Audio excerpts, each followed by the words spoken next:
Mason, welcome to Talk Python to me. Fantastic to have you here. It's great to be here. Long-time listener. Oh, wonderful.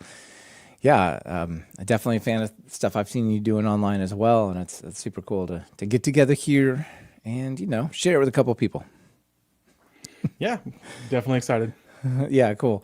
And Temporal, wow, what a cool topic. Durable execution, what a neat idea that I've seen in other places, but I've seen less of it in Python. So I'm real excited to dive into this. This is something I learned about recently. We'll go into that in a bit, but there's a lot here. Let's just leave it like this could be a 2-hour show and we'd still be going easy. Definitely, yeah. I spend a lot of my time educating people about durable execution. That's what my role is. I'm one of the developer educators at Temporal, and definitely you could spend hours on this, and we could be going forever. So yeah. Yeah, and we definitely could. Well, before we do go on for hours, who are you? Who's Mason? My name is Mason Egger. I am a developer educator at Temporal, as I mentioned, and I also help run the PyTexas conference.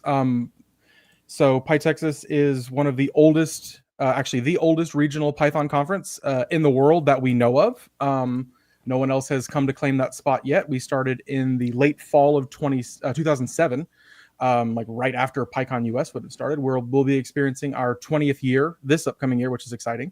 And I also am the president of the PyTexas Foundation. So PyTexas has its own 501c3 organization that is used to basically act as a sheltering organization for all of the Python meetups and events that go on within the state of Texas, which is really nice. So I was elected president of that back in 2002. And been helping run and build the Python community there ever since. And it's a lot of work, but it's a lot of fun. And I really enjoy my community work. Yeah, it sounds extremely fun. Although also challenging. You say for the entire state of Texas, like, Texas is a big place. It's like countries as well, if you look at the size of Texas. It really is. Texas has some unique issues with it when it comes to running community stuff. Like we founded our own virtual meetup for basically anyone in Texas, and anyone else can join, obviously, too. We don't say, oh no Texans can join it, but we did it because the amount of feedback we would get, it's like, oh, I live in, say, the DFW area, the Dallas Fort Worth area, and I would love to go to the meetup, but I live 2 hours away from the meetup because of how large the Texas cities are. Texas cities are sprawling metroplexes. I grew up in the Houston area, and the joke when you grew up in Houston is you're always 3 hours away by car from every other part of Houston. And that really is the case. So it does have its own set of unique challenges, trying to coordinate 4 major cities across, technically 2 time zones if we include El Paso. The very edge, the very west part of Texas is in the Mountain Time Zone. So it's an interesting a bit of work, and we've been doing a really good job of expanding and like adding more and more offerings that we can offer to the community year over year, and it's been a lot of fun, and I really enjoy it. It keeps me busy, that's for sure. Yeah, I could say. Is that why people drive so fast in Texas? They've got so far to go. Exactly. Yes. I mean, the fastest speed limit in the United States is on the highway next to my house. It's 85 miles an hour, and it's on the toll road next to my house. Because you're right. Like if you're trying to get from Austin to San Antonio, that's I think it's about 100 miles down. And like if you're going 55, you'll get there in 2.5 hours. But I can make it in an hour and a half, hour and 15 minutes if you just let me fly. I had no idea that by car. Exactly. I had no idea that the speed limits were that high. I knew they were high, but not that high in Texas. Yep. Wild. You guys in Germany, come on. Yeah, it is the Southern Autobahn, basically. Fantastic. So you've had a bit of a tougher challenge, I suppose, or more challenges than a lot of people with this whole PyTexas thing, which I've always thought was super cool. I'd love to go sometime. It's far from Oregon, but still would be really lovely. That said, you started working on this COVID time, right? Which for conferences is the kiss of death. You want to talk us through how that went?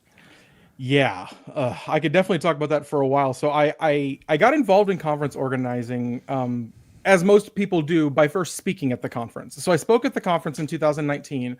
I had been a PyCon attendee prior to that. My first PyCon attendance was the last Portland one, which I believe was 2017. And then spoke at PyTexas in 2019 and volunteered to help for the 2020 conference. And that was really interesting because, we had planned to do it in person. I think everybody had was planning in person 2020, because for those that don't know, when you start planning a conference, you start planning about 8-10 months prior. So if you're a spring conference, as PyTexas is, we were planning, PyTexas 2020 in about summer of 2019. No one knew what was coming. We were so innocent then. Mason. Yes. We were so innocent. We really were. So we were planning that. And then, the events that we know of happened. And we kept chasing it. We kept pushing it back. I think a lot of conferences at that time kept pushing back, thinking, oh, we'll be out of this in 2 weeks. We'll be out of this in 3 months. We ended up going virtual. And then in 2021, we made the conscious decision to just not have a conference. The virtual conference for us in 2020 wasn't overly successful. And at that time, we were feeling there was just a lot of virtual conference fatigue, and we didn't have a really good story on how to make it work and dedicate the time. Everybody was also struggling to handle the world at that time. So being able to put more resources into it was difficult. So we pushed that off, and then we came back in 2022. We made a very conscious decision about it. We're going to come back in the safest way possible. PyCon US had announced they were coming back. We decided we were going to come back. We have a venue that has custom air filtration. We instilled mask mandates and vaccine mandates and all of that stuff.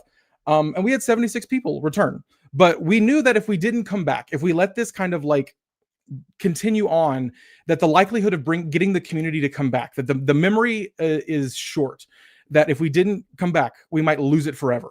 And having run this for 18 years, we were concerned about losing it at that point. I think that's totally valid. A lot of this conference attending it's habit. You've gone a bunch of times, you've really enjoyed it. Yeah, of course I'm going to go. You don't even question well, when is it? I'm just going to sign up when it comes out. But if you stop going, then I think that does make a big change. So it definitely does. So in 22, we did it, and then we kept coming back, and then every year after that, we continued to grow. It took us 3 years to get back to above what I would consider pre-pandemic normals. And the fun fact about that is, and the thing that I think that really kind of helped us out is we didn't really start seeing the growth back in the conference attendance until us as the foundation turned our inwards local, or our vision local, or our site, to start focusing on the local meetups, because the local meetup scene had not returned, and that was the vast majority of our marketing, was that we would send out these emails and stuff, or the local meetups would promote us. And these are huge meetups. I mean, the Python, some of the Python meetups in Texas are some of the oldest meetups that I know of. I mean, they started in the late aughts and the early teens. I would say they probably were not even called meetups when they started, right? The user groups or something. They predate Meetup, meetup.com and all that. Yeah, I think the Pi Houston meetup group is called, their tag on meetup.com is Python-14. So I'm assuming it was the 14th Python meetup when it was created in the world on meetup.com. Wow. So, and large groups, but these meetups had gone dormant. So what I did as foundation president at that time was I was like, okay, I'm going to spend all of my effort while my organizers are helping get the conference going. I'm going to spend all of my effort finding organizers and rebuilding these meetups in these areas. So I would connect with people that I knew in the area. I would reach out to friends. I would put out all calls. And after time of rebuilding the ecosystem, then we basically everything came back to life. And that's kind of where a little, the things that I have learned is that if your meetup ecosystem is not healthy, then your regional Python conference ecosystem will not be healthy, because it has to feed up into it. Yeah.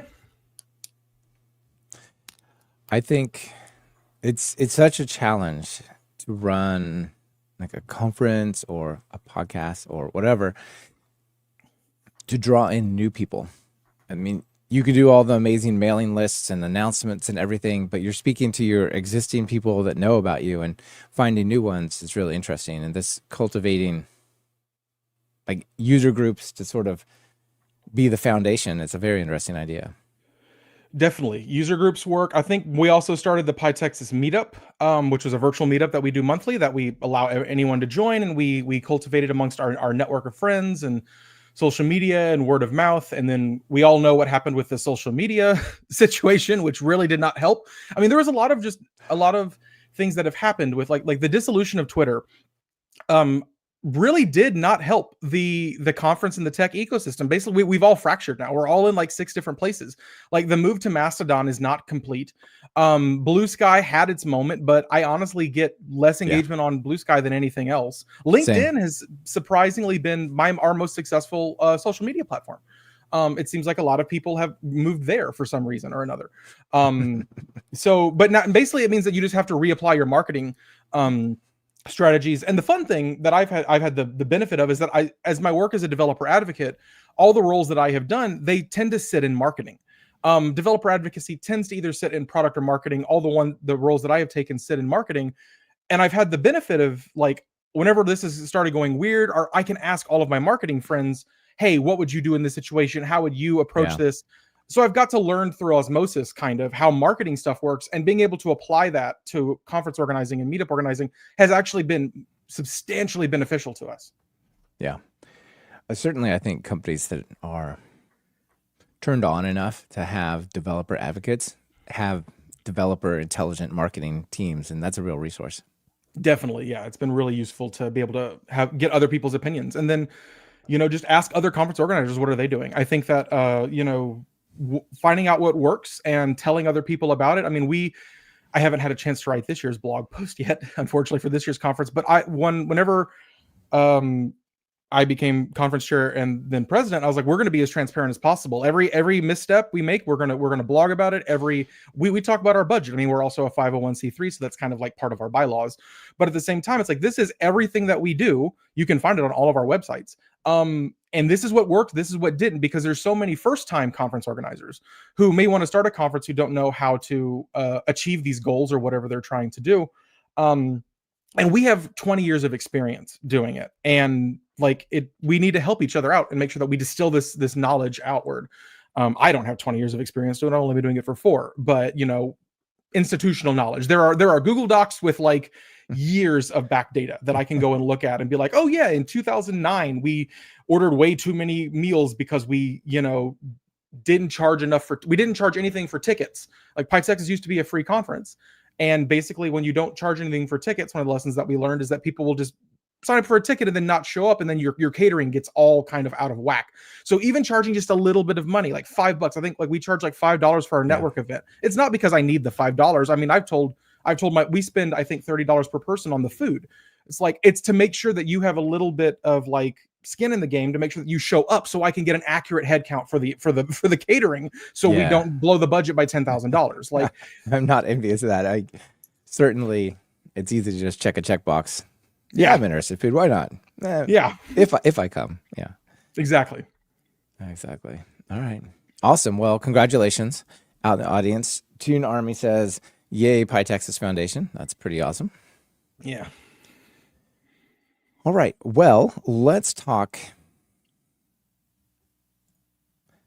Temporal. Now, I came across this a few weeks ago from this. I think this might be Blue Sky that I came across it on. Interesting. No. Okay. It was on X. There's still apparently stuff that happens on there. I miss Twitter.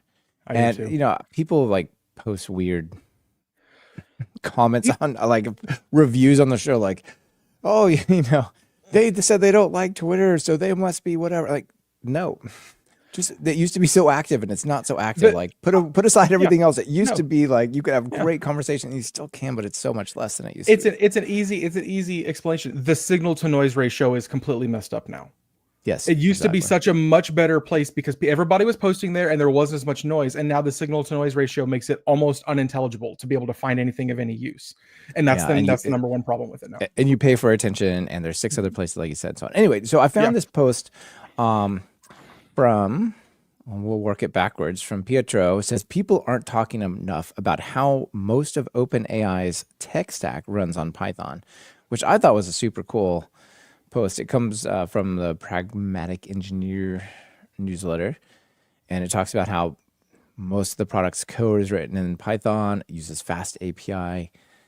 C for certain parts. And then, so all that stuff made sense. I'm like, yep. Then temporal, used for asynchronous workflows. I'm like, what is temporal? And then I think you sent me a message and said, hey, I would love to talk to you about temporal. And I looked into it. I'm like, yeah, this is super cool. So that's how I learned about you guys, which I thought was pretty neat. And yeah, let's talk about it. Like, what is temporal?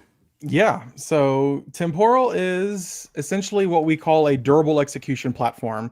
And it's durable execution is kind of a new term or a new like field within the zeitgeist, as you would call it. And we're kind of going with like what we're calling crash proof execution.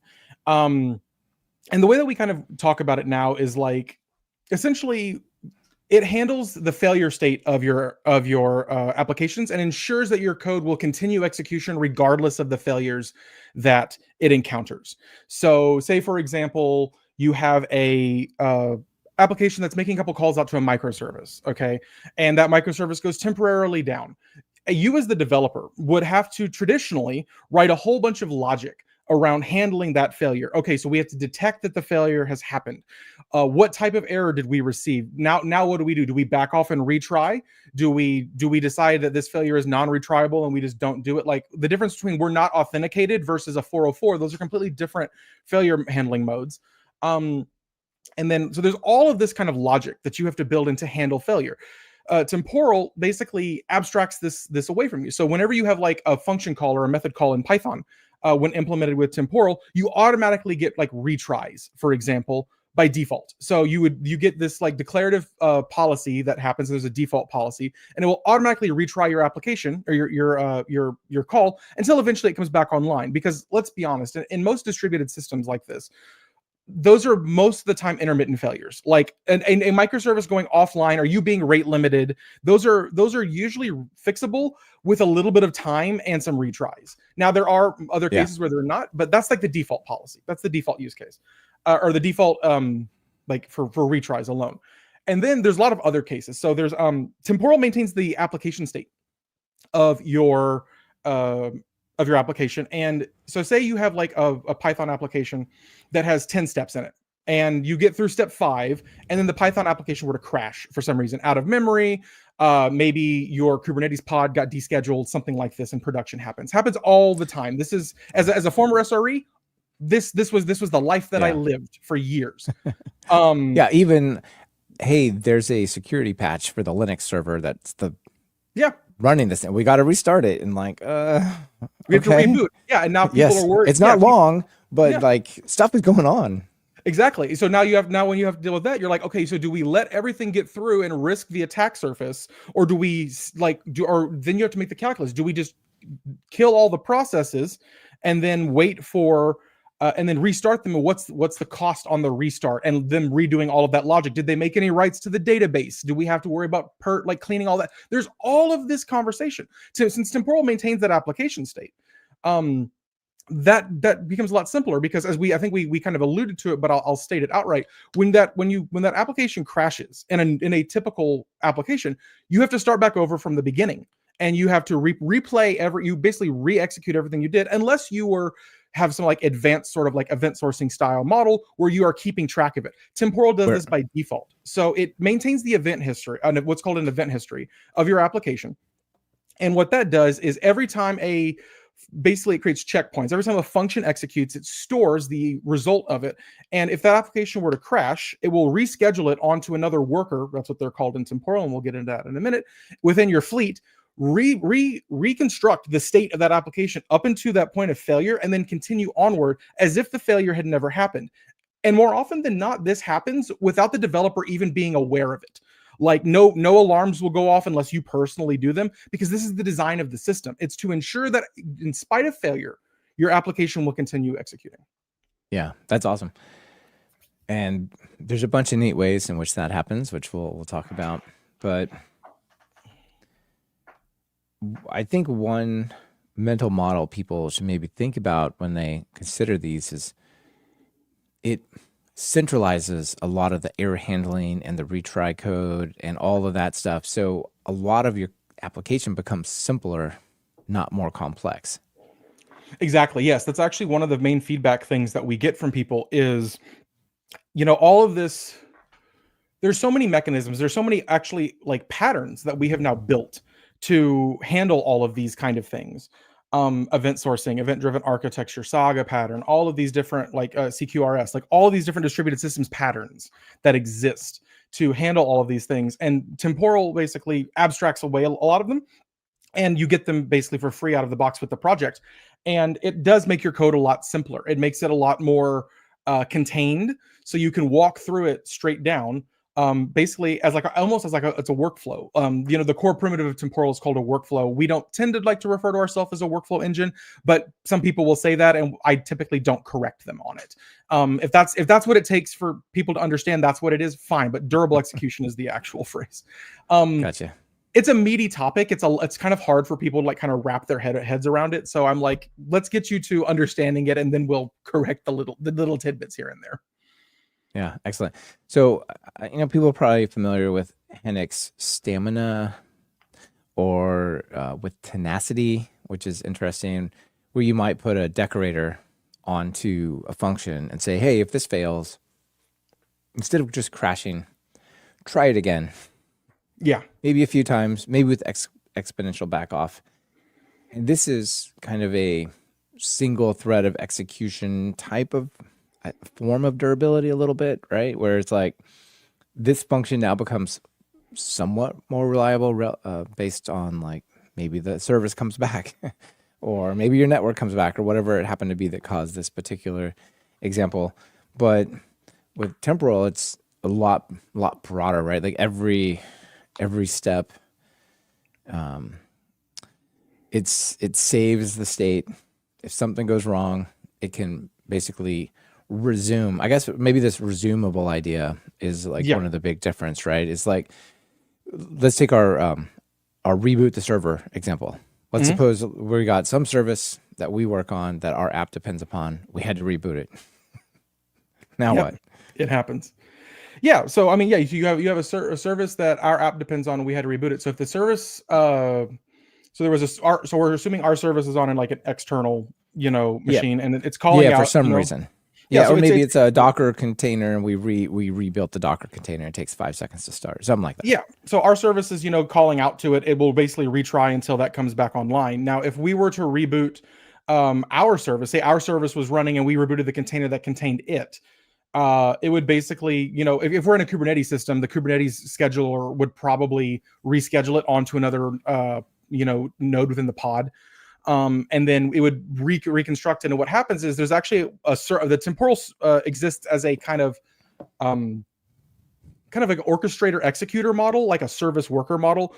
So the service maintains the history. So what will happen is whenever that new service comes online, or whenever the new execution comes online, we've rebooted it, it got rescheduled, it comes online, it will stream the old history from the service and then reconstruct it, basically going step by step through it.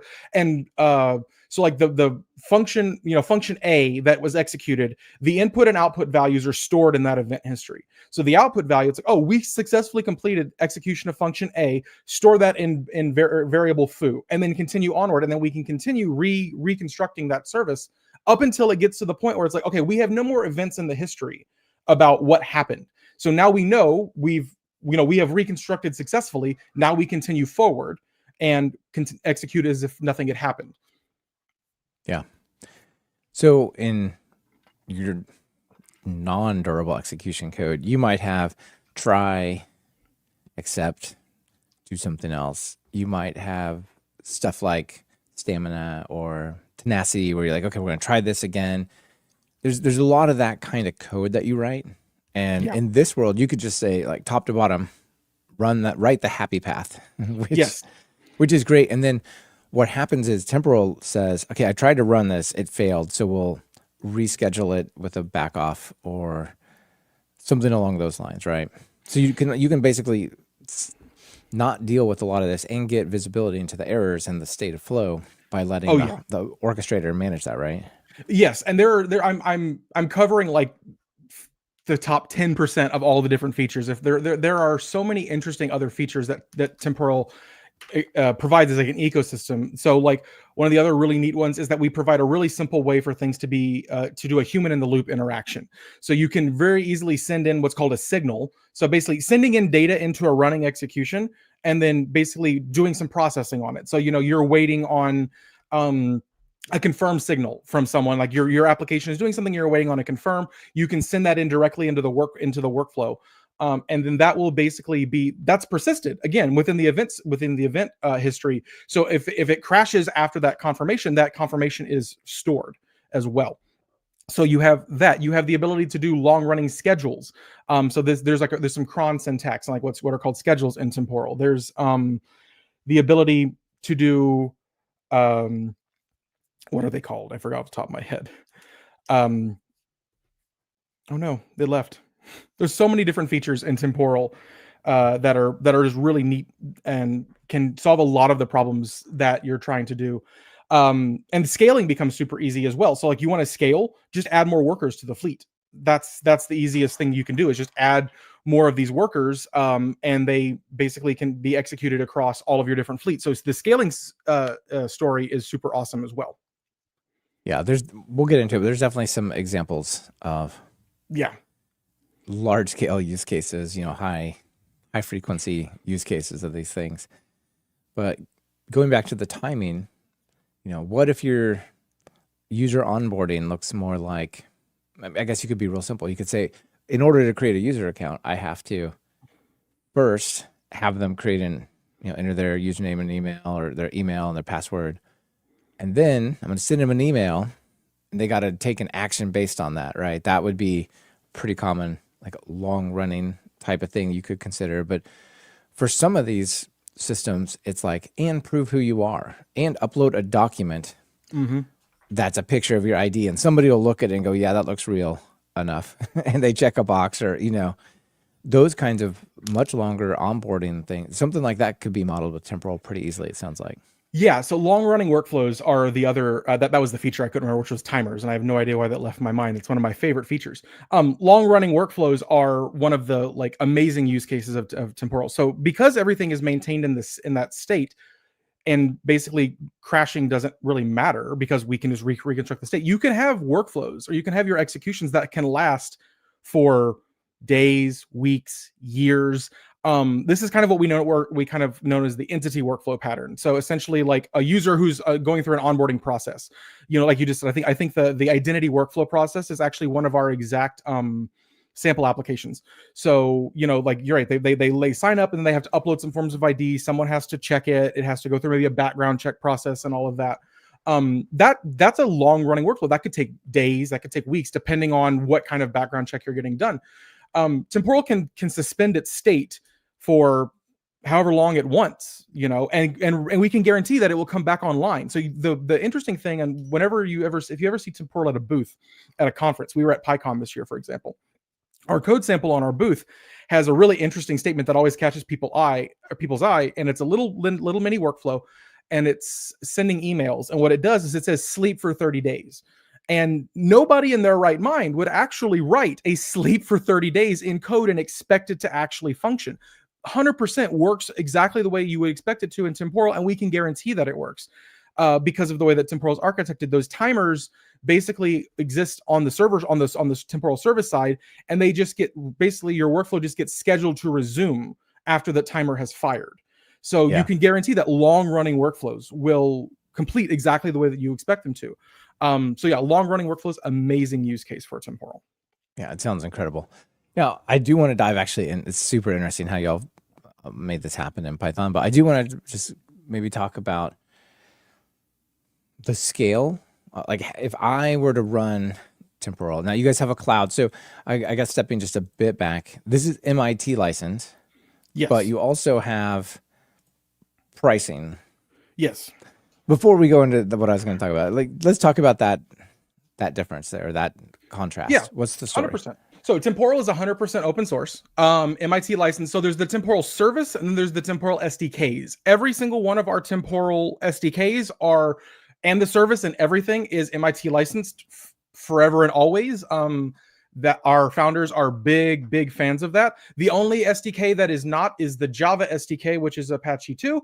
And if you know anything about open source licensing, there is basically a dependency further up the tree that was Apache 2, and you're not allowed to downgrade licensing if you ever make a derivative. So that's the only reason that one is. But every one of our other licenses is MIT licensed. So you could run Temporal open source and be fine. The thing that we have found is that at scale, the service itself is challenging and requires large SRE teams to run.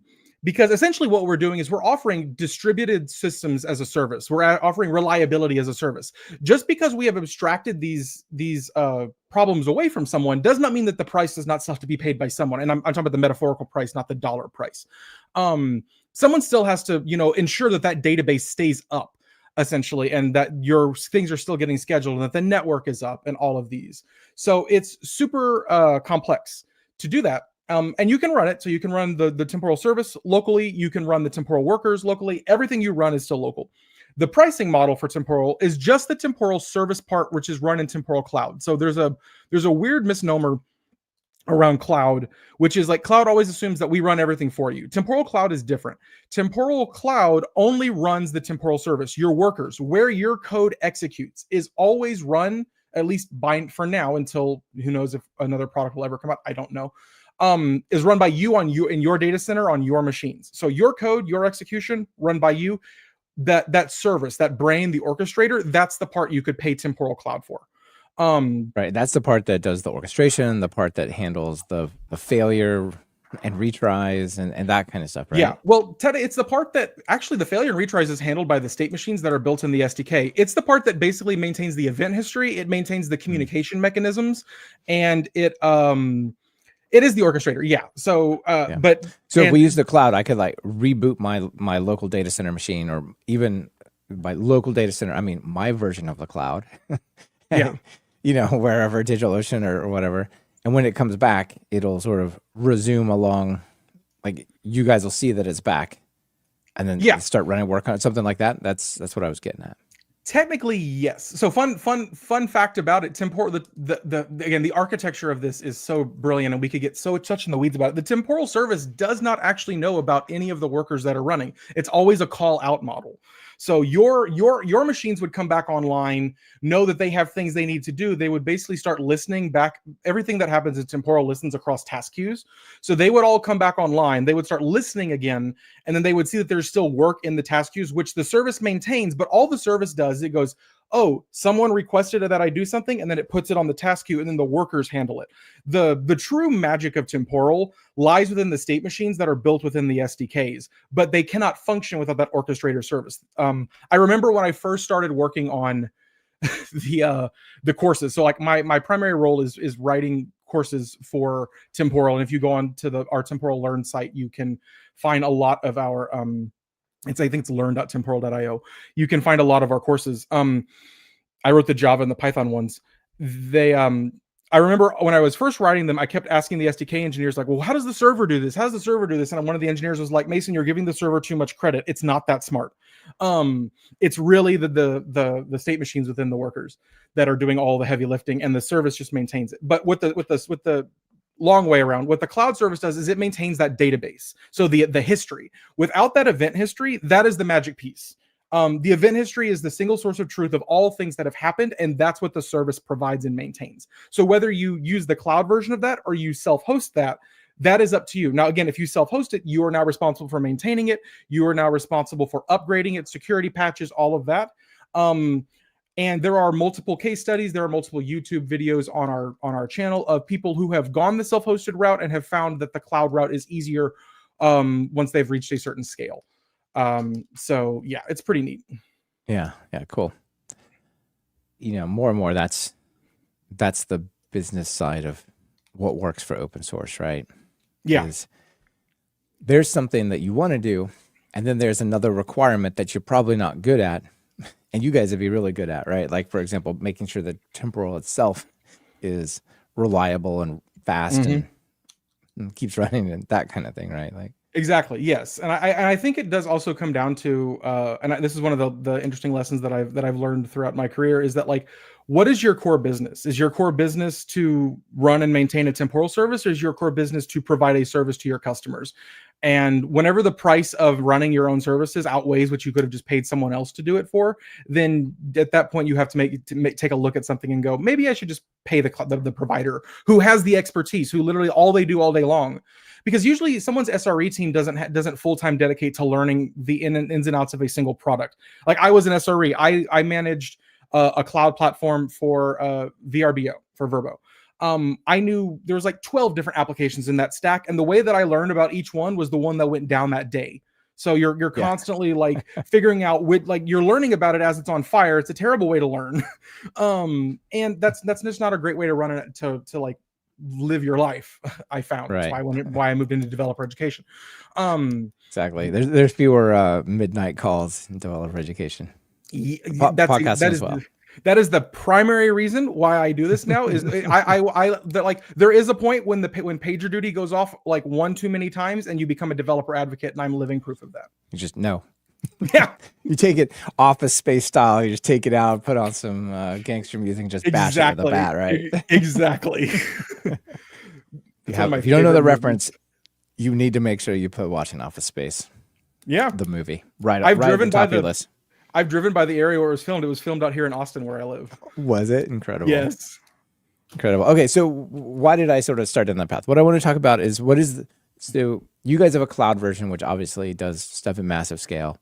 You talk about a fleet of these things. And by the way, at the execution level, we're probably mostly talking Go and Rust, just so people know it's kind of like fast innards.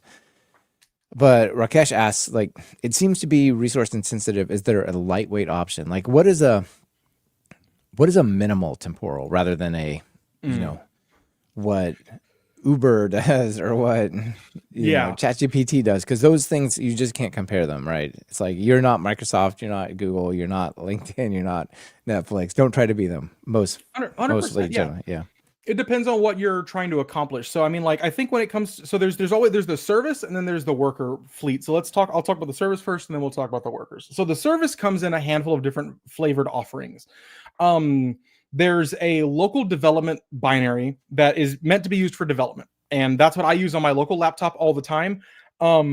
It's also more than suitable for home lab stuff. So if you're wanting to play with this in your home lab, use that single binary. It's got an in-memory data store, but you can have it persist to a SQLite database. Will get you very, very far on home lab stuff. Non-prod use cases, totally fine. SQLite is underappreciated. People see it as like a toy thing, or like I can use this while I'm developing like a sample, but then I don't really like. You can put millions of records in SQLite. You can go a very long way. Oh yeah, it is. Yeah, it is an amazing tool. It's one of my favorite tools. And then so in reality, the way that the temporal service is actually built is it's actually just a single binary. But the thing is there are the temporal service is a conglomerate. When I say the service, I mean like all of the things together. It's a conglomerate of multiple microservices that when you put them together, they connect with, they interact with each other. And there's like 4 backend services. No, 3 services and a front-end service. Then there's like a web UI, and that's the service. But then you also have to build in a data storage. So for when you get to that point, that's when you either need MySQL, Postgres, or Cassandra. You could probably get away with SQLite on that one, but I've never actually tried it. But we recommend MySQL, Postgres, or Cassandra. And then you can add in other things like Elastic for visibility. You can add Prometheus and Grafana for being able to see. But this is when you're starting to scale up. So like if you were doing this on, like small itty bitty scale, you could probably deploy it onto, say, a DigitalOcean droplet and be fine with a single binary. We have tutorials on our Learn site on exactly how to do this. And then it scales. So like there's a Docker Compose file. So like once you want to see what all these microservices are doing, like in multiple areas, like you can see how we've deployed all of them and you can play it. There's multiple different Docker Compose files to be like, oh, I want it with this database and these options. And that allows you to kind of like tune it and tweak it to your liking. And then once you get to prod scale, we have Helm charts that we support. And you can deploy it directly into Kubernetes. Now, if you're self-hosting in production, Kubernetes tends to be what we see in the wild as the most popular in deployment. Now, again, these are single binaries. You can deploy it however you want. So it has from development to prod, it has a very nice scaling story. Or the other option is just go to Temporal Cloud. The thing is, Temporal Cloud will have has a like minimum pricing structure for it, which we're constantly updating. And like that's really useful once you get to like actual production use cases and you have like people paying you and you can use that money to pay for the Temporal Cloud. It's not a lot. The Temporal Cloud pricing is super and it's super, I think it's really super interestingly well done because it's based on what we call actions. So like anything that basically causes a write to that durable database, you get billed on like fractions of a penny. So it's consumption based.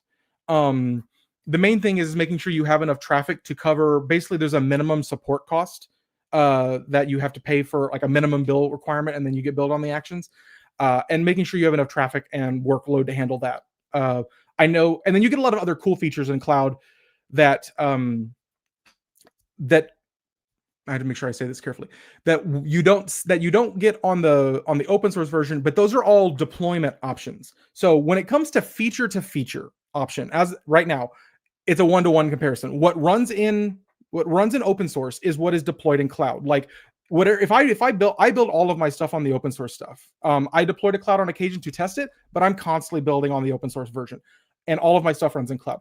What you get when you go to cloud is you get those production features. You get single sign-on. You get role-based access control. You get more advanced metrics and things of that nature. You get all of these like things that really matter at a large-scale production, things that large enterprises care about. Yeah. And there are ways you can get those in the open source as well, but they're like they come like first-class citizens in the cloud product. Right. Maybe you got to run your own single sign-on identity server or something like that. Yeah. Yeah. So over here, if I go to the Temporal GitHub repo, there's Docker, which has got a Docker Compose, I think, something. There's Docker, there's actually a like Docker Compose repo. Yeah. Is there? Okay, so I could even. I think it would be like Temporal, and then like in the search, I would just search, or in the org, I would search for Docker Compose. Yeah, it might be there somewhere. There we go. You're right. Yeah, I'll put that in the links as well. I'm a huge fan of Docker Compose. I think it opens up a bunch of great options. And if you go in here, you can see that there's like the Docker Compose MySQL, the Docker Compose Postgres, and then just a bare bones one, right? So if you wanted to self-host it, is this a pretty good way to go? Yeah, I think it's a great place to start. I think it always depends on your scale. Like if you are good at Docker Compose and you think like the thing with Docker Compose is like, and I believe this is all going to deploy it on a single service, so is like our single server. So like we always talk about like depends on the level of reliability you need of the service, because if the database of the service goes away, then your reliability goes away.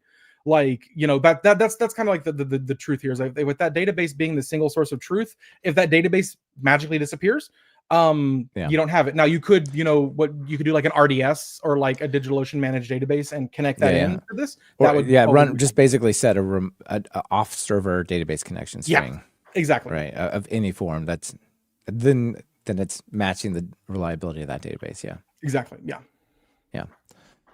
So another thing, whenever I hear durable, and actually I see a bit about this in the show notes as well, and you say retry, like if something goes wrong, which retry, and it'll probably resume. Like sometimes it won't. Sometimes there's a poison, what's called a poison message. Like it's cursed to always fail for whatever reason. Like it's trying to get to a service, the domain is gone, or it's not coming back, right? Yep. One of those sorts of things. 3 months ago it was there. Then you said sleep for 3 months, and it woke up and it said, wait, it's like Planet of the Apes. You're like, yeah, what have they done? You wake up, you're like, the world is not what I thought, right? How do you deal with that kind of stuff? Yeah, so in the retry policy, so the default retry policy its default is just retry on a specific time limit forever until it's either canceled or it succeeds. Now, if you expect that something could happen like that, essentially what you would do is there's something what's known as non-retriable error types. So certain HTTP error codes, you might would be like, hey, this is just not going to come back. Right. 500 is fine, but maybe 404 is like 404 might never come back, but 500 very likely could, or cannot connect. I don't know. Is that 404? I don't think so. I think Oh, Maybe I it don't is. remember. Yeah. I remember, but there's probably a Well, code that like I can't connect to the server versus like mhm. I got there and it said not here. Yeah, so there's non-retriable error codes, and I mean, like what we do with the core temporal primitives is more of like I often tell people it's like yeah, like things that can retry, let them retry. But like say I do a divide by zero error, no amount of retries is going to change the laws of physics. It's like holding your breath until something changes. You're just going to pass out. Same thing with these retries. So you have to have what are called non-retriable errors, and you essentially say, hey, whenever you experience this error, you should just fail, and basically you would bubble it up, and then you have to let the next layer of execution handle it. So yeah, totally a good story for that. Okay. Yeah, but you kind of got to think a little bit about it, right? Just Yes. Yes. You still have to think. It doesn't take away all the thinking for when it comes to like what potentially could go wrong, but at least like with all of like the weird, like, okay, this service might go down. DNS, someone messed with DNS. It's always DNS. I had an it's always DNS moment the other day, and I'm like, I need a sticker for my laptop that says this because it got me again.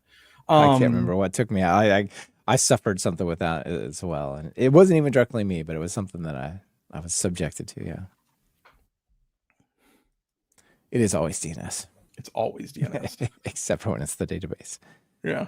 Or except for when you accidentally deploy the walrus operator on Python 3.7 on the server. That also is not good. And it's not DNS, which I took down Talk Python for about 20 minutes. I'm like, what? Why won't it run? It was running perfect. Oh, this was like, years ago when those things were like new, right? Yeah. Oh my goodness. So one thing I want to talk about here, let me get back to, that's the right spot. Let's talk about the programming execution model. Let's see. Is there a quick start? Let's talk through the quick start. And I think there's just some super interesting sort of modern Python ideas that you got here. All right. So maybe talk us through like how do we get started bringing this in? And does it have to be a from scratch, or can I take some part of my application, like a particular API endpoint, and go, this thing needs some help. Temporal can help it. Let's just plug it in on this one bit. That's actually how we recommend a lot of people get started with Temporal. Is like we never tell people like do like a whole ground up rewrite of like everything you have.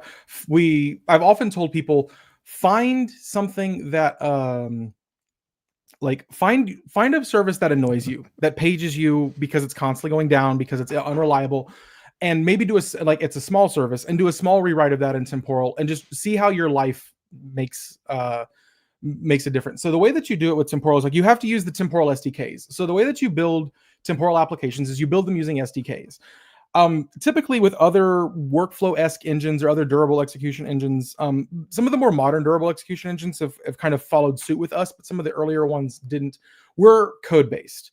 We're not DAG-based. We're not YAML-based. We don't have our own structured DSL. We are 100% code-based, and there's a lot of advantages to that. So, and not XML-based. No, no XML. So you build basically what's called a workflow. Workflow is, you can kind of think of a workflow as like your application. It's the blueprint of your entire application.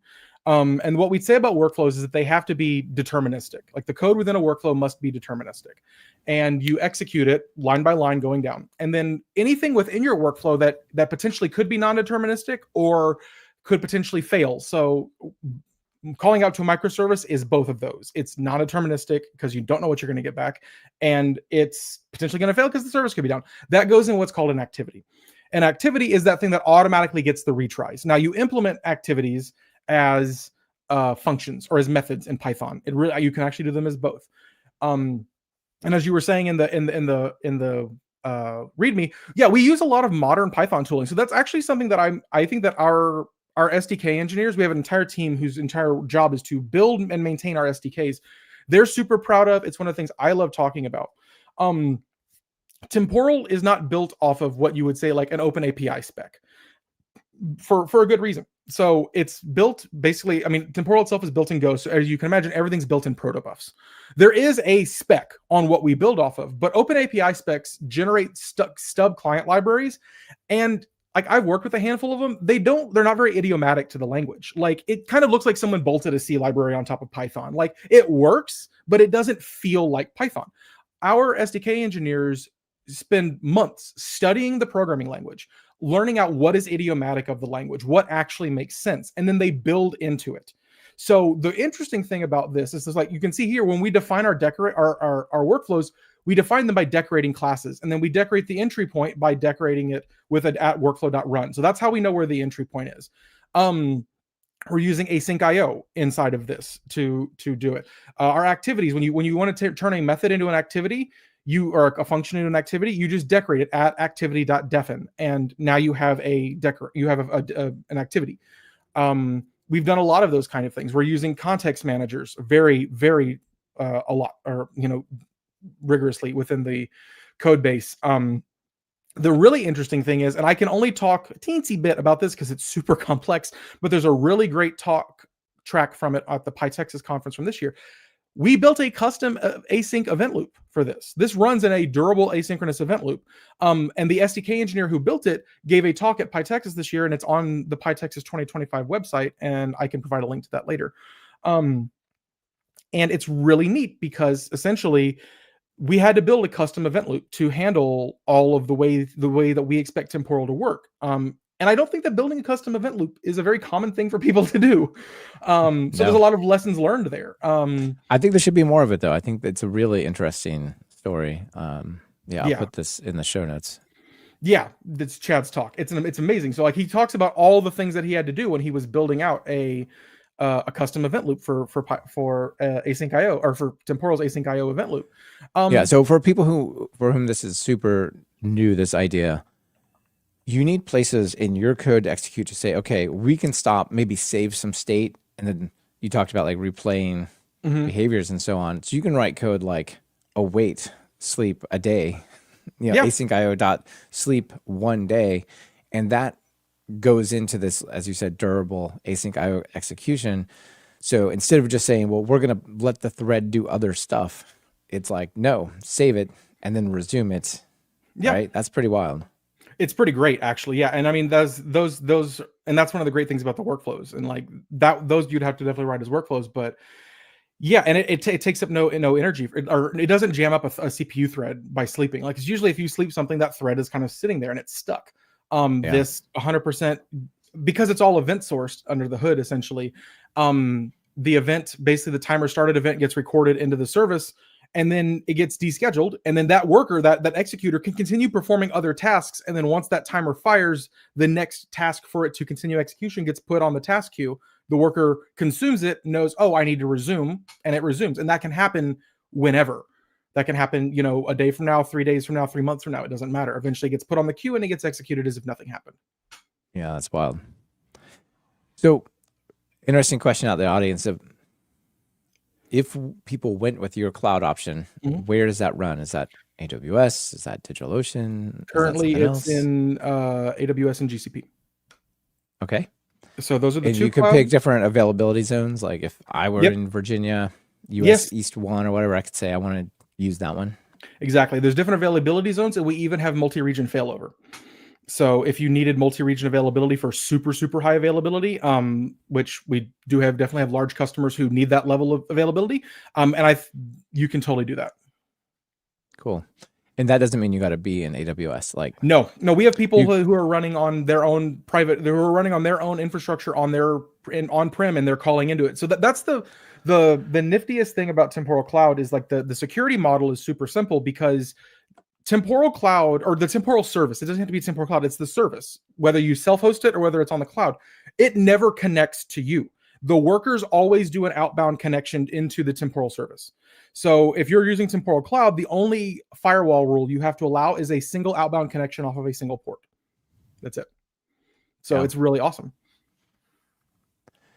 I'm impressed with a lot of this. So let's we're kind of getting to the end. I want to maybe close out with two topics: testing and what's next, or like sort of also maybe multi-language stuff we should touch on as well. But let's talk testing first.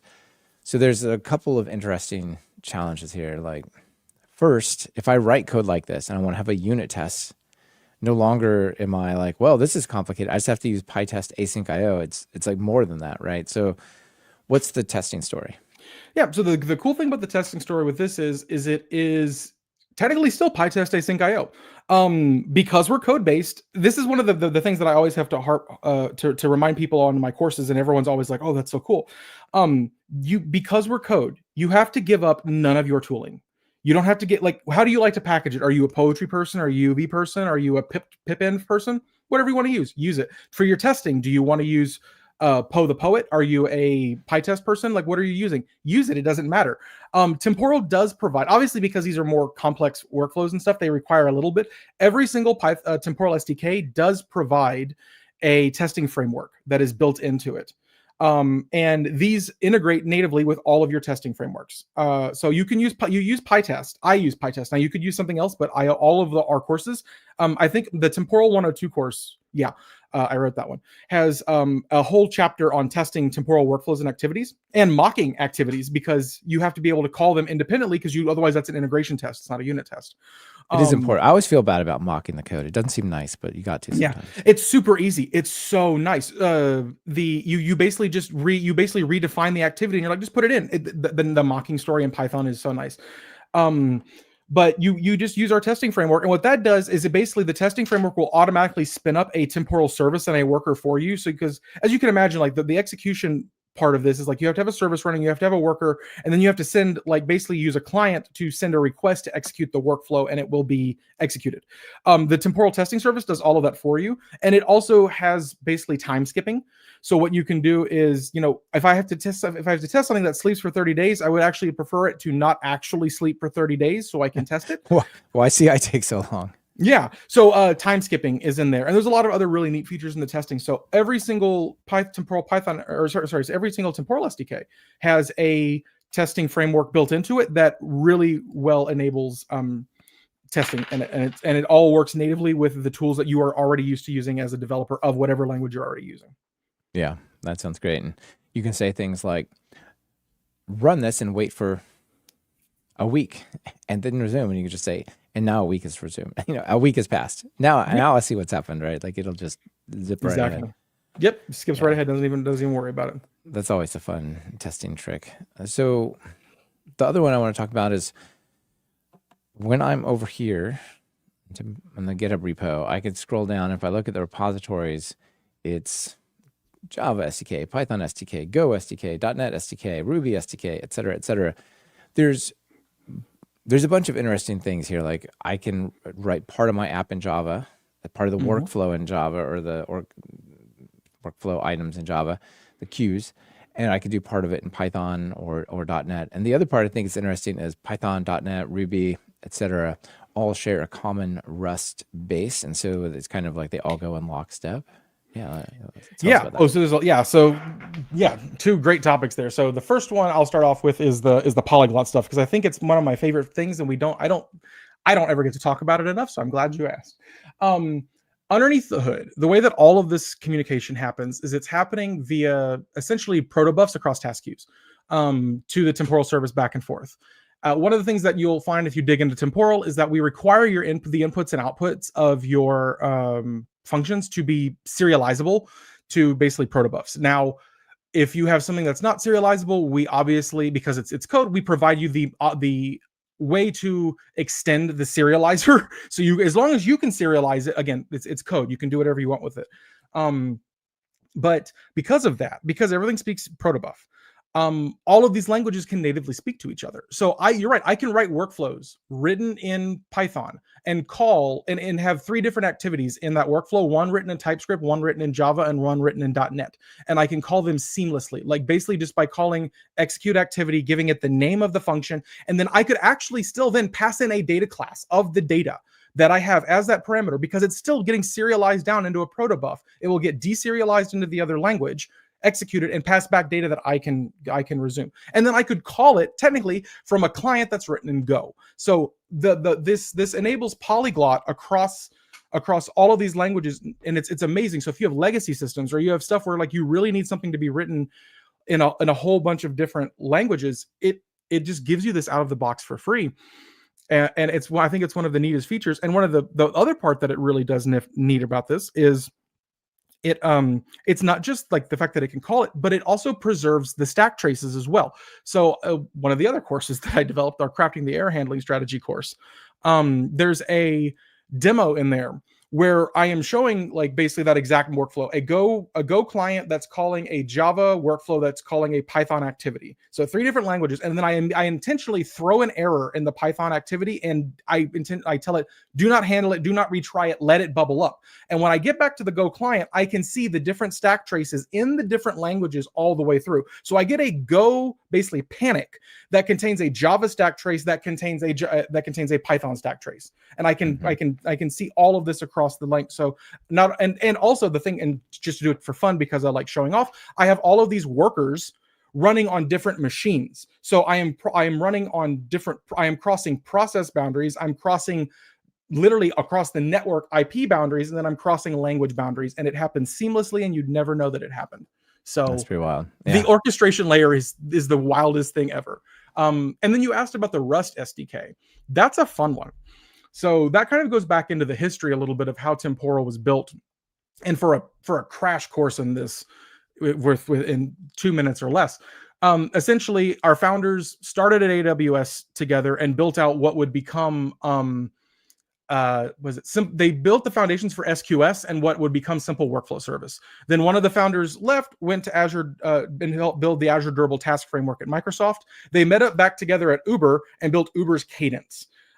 Cadence was then basically like battle tested for 4 years, open sourced, and then they got permission to fork it and build Temporal. So Temporal, the company, is 6 years old, but it was a 4-year-old open source project prior. So it's a 10-year-old open source project, essentially. But because of that, what happened at Cadence was I think they wrote the Go and the Java SDKs there. So those are very uniquely themselves because they were written independently. And then the PHP SDK is its own story. Someone wrote that in the community because they really wanted it, and it kind of follows its own rules. But when they started building the Temporal SDKs, TypeScript was the first one, and then Python, if I remember correctly. They wanted a common core, like basically re-implementing this, because in these SDKs there are very complex state machines that maintain all of this the state of what's going on, and they did not want to keep re-implementing this every single time. So they built a Rust core SDK, or it's not even an SDK. It's not an SDK. It's just the core, and all of the TypeScript, the .NET, the Python, and the Ruby SDKs all have a upper level SDK that wraps this core Rust SDK and call into it. So they share a common theme. So there definitely will sometimes be features or like things that happen in the Go or the Java SDK that you're like, that's a little different because those are not based on Rust core. But yeah, that's how they all call in. So like PyO3 is basically being used here. We're calling with PyO3 into a Rust binding. Right. Much like Pydantic and others. Yeah, exactly. Yeah. So, and it's really cool. And that makes adding new SDKs a lot easier, because really and truly the hardest part of building the SDKs was like those state machines used to take a long time. And once they got it figured out on the Rust core side, it made adding new languages easier. The Ruby SDK is in public preview and will be going generally available here soon. And there may be 1 or 2 more SDKs coming out within the future. If you guessed really hard, you could figure out what it is. There's an SDK. There's a core that doesn't have an SDK. There's no secret. Indeed. There's no secret about that. Like, yeah, of course. People have been begging for that for years, and it's obvious. So, yeah, may involve crates. Okay, so what's the future? Like anything that's worth giving a shout out that's coming, or that kind of stuff? Yeah, I mean, I think that like a lot of times people often ask me like, what is Temporal used for? And I would say Temporal is used for anything that like you don't want your code to fail. It's really interesting to help educate people and work on a product that really does affect nearly every single part of the application of the software development lifecycle and every single part of the industry. I was used to working on other products that I worked at a synthetic data company for a little bit, and that had a very niche area. And then I worked at DigitalOcean, which was cloud products, which is still awesome, but like doesn't affect everything. Temporal really does. Like, are you doing finance? Temporal is great for long-running transactions. Are you doing food delivery? Like, are you a fast food industry? Are you doing groceries? What are you doing? Temporal can benefit from it. So there's a lot of really cool things. You can use it for anything. And what we're seeing right now, specifically, and this kind of alludes back to your OpenAI thing earlier, is that we're seeing a lot of AI companies get a lot of value out of this, because when it becomes time to take your agents to production, There's a handful of decent production stories out there, but it turns out these are AI agents in production. This is microservices in production with the fancy label on top of it. These are just distributed systems. They're Not calling only are they microservices, they're Yeah. very slow, long-running microservices. Exactly. Which make it harder, yeah. Yeah, that's exactly what Temporal's model is. Do you have a slow running microservice that can sometimes fail? Great. We have a product that makes all those problems go away. So, like I'm working on a lot of content right now around showing the benefit of Temporal in AI. And we have a handful of customers who I can't talk about that are using us for lots of different AI related things. But you can look on our blog or anything, you can see tons of people that are using it. And it's a really cool thing. So I would definitely say, like, if you're trying to take AI to production, you should be looking into Temporal. It's not an AI tool, like we're not going to do the thing that every company did, is we're not going to suddenly pivot and become an AI tool. Because we're not. We just Temporal. We solve everything, and AI is one of the great things we solve. So that's awesome. Yeah, you're not going to vibe code with Temporal. Maybe you vibe code Temporal code, but not with Temporal. No, I've actually vibe coded a handful of Temporal things, and it's interesting because, like, I'm super picky about what people's Temporal code looks like, because I've been teaching people best practices for almost 3 years now, and I'm like, no vibe coding, that's no Claude, that's wrong. Like, no cursor, that's wrong. Like, you can't do that. So, and the interesting thing about that is the way that I'm looking at it, it's like, oh, I need to make more content about this because the LLMs are not like. It's actually funny, every now and then the LLMs spit out some of my content, and I can tell when it's my content because I know I write comments in a very particular way, and I'm like, oh, okay. So what that ends up telling me is, oh, I need to make more content around this because we're still not vibe coding at 100% capacity. Yeah. Well, that's a whole discussion we could go down. Mason, I was totally wrong when we started. I said we could talk for 2 hours. I think it's 3 or 4.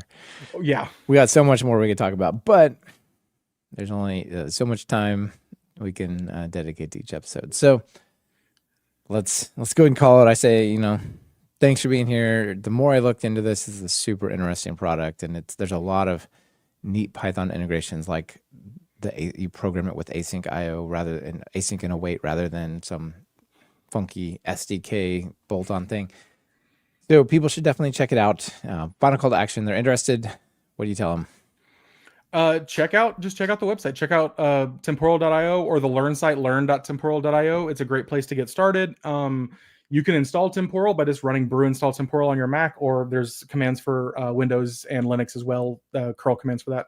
Or Docker Compose up. Or Docker Compose up if you want to do that. Totally can do that. Just try it out. Build a workflow, and then what I tell people is try to break it. Like, start a workflow, kill the worker, bring it back online. Like, I think it's really magical when you first actually try to actually break the software and stuff. We've had multiple people that have taken jobs here who have said, I started playing with it, I tried to break it, and when I couldn't, I decided to apply for a job here. So try to break it, see what you can do, and you'll be amazed by it. Like, just a personal anecdote. I remember when I applied here, I was reading through their docs, and I told myself, I was like, if they can do half of the things they claim they can do in the docs, this is revolutionary. I've never seen anything like this. And it turns out we do all the things we say in our docs. It's probably the most interesting tech product I've ever worked with in my career. And I know that I will be working with it probably for the rest of my career. It fascinates me, and I love playing with it. Like, I build Temporal applications at home for fun, just because it's like, oh, look, I don't have to worry about someone's API going down anymore. Yay. Yeah. It's awesome. So I hope you enjoy it as much as I do. I'm pretty impressed. All right. Well, thanks for being on the show. Thanks for coming on and sharing everything. Yeah, it was great. Great to talk with you. Yeah, you as well. Bye-bye.